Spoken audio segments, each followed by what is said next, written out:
안녕하세요. 더 라이프 대표 앨런입니다. 이번 시간에는 인플루언서 어떻게 하면 될 수 있을지 그에 대한 이야기를 한번 해보겠습니다.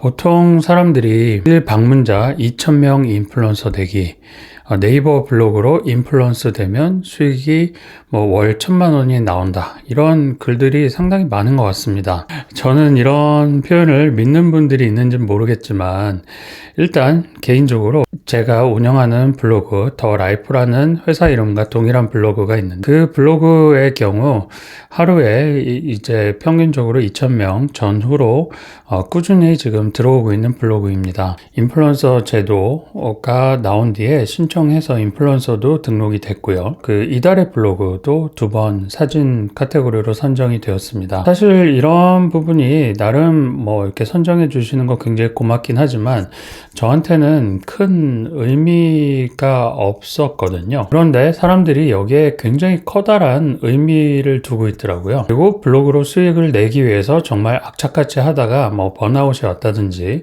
이렇게 하시는 분들이 많은데 일단 그 블로그 자체는 큰 수익이 안 됩니다. 수익을 바라고 하신다라고 하면 정말 크나큰 오산이라고 저는 생각합니다.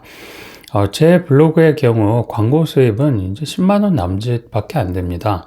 물론 이제 매달 10만 원이 나온다는 것도 어떤 의미에서는 작은 수익은 아니라고 생각합니다. 거의 매일 작성하거든요. 그리고 새로운 주제도 거의 겹치지 않게 만들기 위해서 정말 그 노력을 기울이고 있는데 한 달에 10만 원을 벌기 위해서 이런 일을 한다라고 하면 정말 말도 안 되는 그런 액션이라고 생각합니다. 제가 기업에 광고 의뢰를 받거나 아니면은 기획 기사를 제출을 한다라고 하면 이제 외부에 글을 기고한다라고 하면 35만 원에서 경우에 따라서 50만 원 정도 수수료를 받습니다.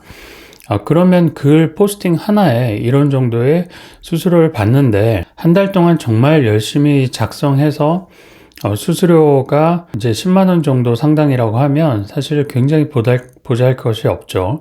이런데 어떤 분들은 블로그로 1,000만 원을 수익을 냈다는지 이런 이야기를 하시는데 정말 어처구니 없는 그런 루머라고 생각합니다. 그런 분들의 블로그에 들어가 보면 또 굉장히 그 진지한 콘텐츠보다는 광고성 이야기밖에 없는데요.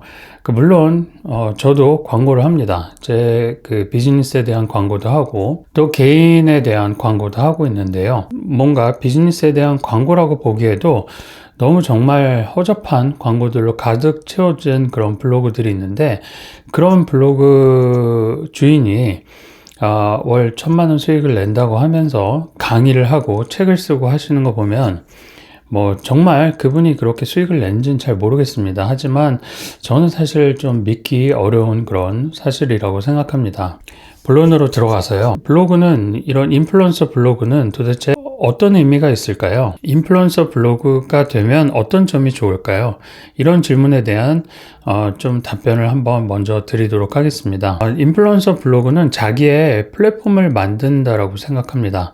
그리고 자기의 팬층을 두껍게 만드는 과정이라고 생각합니다. 팬이 정말 많으면 많을수록 좋을 것 같지만 사실은 저한테 그 블로그의 주인 또는 인플루언서에게 로열티가 강한 팬이 많은 게 더 중요합니다.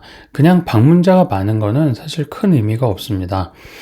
제가 하는 얘기에 가치를 두고 그 다음에 저를 팔로우하는 사람들은 제가 어떤 프로젝트를 진행하거나 새로운 신상품을 소개하면 서비스나 상품에 대해서 굉장히 큰 신뢰를 하고 그 다음에 실제 구매로 이어지더라도 굉장히 큰 만족을 하는 그런 그 결과를 만드는데요. 그렇기 때문에 그분들이 다시 좋은 경험을 했기 때문에 다음에 어떤 이야기를 하더라도 또다시 제 말에 가치를 두고 저를 팔로우하게 됩니다. 이런 그 선순환이 반복되게 하는 것이 바로 인플루언서 플랫폼의 핵심이라고 생각합니다. 이렇게 하려면 그 블로그를 인플루언서 플랫폼으로 만들기 위해서는 여러분들이 하나의 주제, 내가 강조하고 싶은 부분, 나의 전문 분야, 이런 하나의 주제 또는 많으면 2개의 주제에 대해서 집중적으로 이야기를 해야 되는데요. 그냥 그냥 일상적으로 이런 일이 있었습니다, 이런 스타일로 쓰는 게 아니라 정말 매 에피소드가 기획 기사를 쓰는 것처럼 정말 심혈을 기울여서 여러분들이 영혼을 갈아 넣은 글을 작성하시는 것이 인플루언서가 되는 길입니다. 물론 그렇지 않더라도 그 소위 인기 있는 주제에 대한 글로 그 인플루언서가 되는 방법도 있고, 또 뭐 체험단이나 여러 가지 뭐 여행지나 또는 맛집 이런 걸 소개해서 인플루언서가 될 수도 있습니다. 그것들이 여러분들의 핵심 주제라고 하면 상관이 없습니다. 하지만 나의 핵심 주제는 다른 건데 인플루언서가 되기 위해서 그런 주제들을 선택했다라고 하면 결국 여러분들의 전문 분야로는 인플루언서가 영원히 될 수가 없습니다. 그러면 그 인플루언서가 되고 난 뒤에 블로그를 통해서 수익을 내는 것이 아니라 나의 팬들과 뭔가 프로젝트를 진행한다든지 나의 서비스를 제공한다든지 하는 것으로부터 여러분들이 수익을 내는 것이기 때문에 인플루언서를 위한 인플루언서가 되는 것, 이건 사실 큰 의미가 없다라고 생각합니다. 네, 이렇게 해서 일평균 2,000명 이상 방문하는 인플루언서, 블로거 주인이 인플루언서가 되는 방법에 대한 이야기를 한번 드려보았고요. 그 다음에 블로그로 수익을 낼 수 있는가에 대해서도 한번 이야기를 드려봤는데요.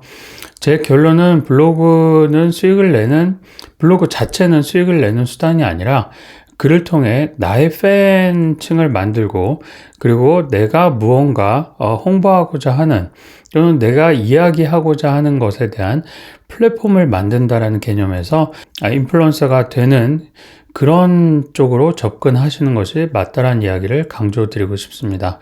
네, 그러면 다음 이야기에는 유튜브 채널을 운영하시는 분들을 위한 영상 장비 소개, 그리고 인플루언서가 되기 위해서는 사실은 영상보다는 사진이 더 메인이 돼야 되거든요. 그래서 사진을 찍는 그런 툴, 카메라에 대해서 한번 좀 소개를 드려보도록 하겠습니다. 네, 그럼 다음 영상으로 찾아뵙겠습니다. 감사합니다.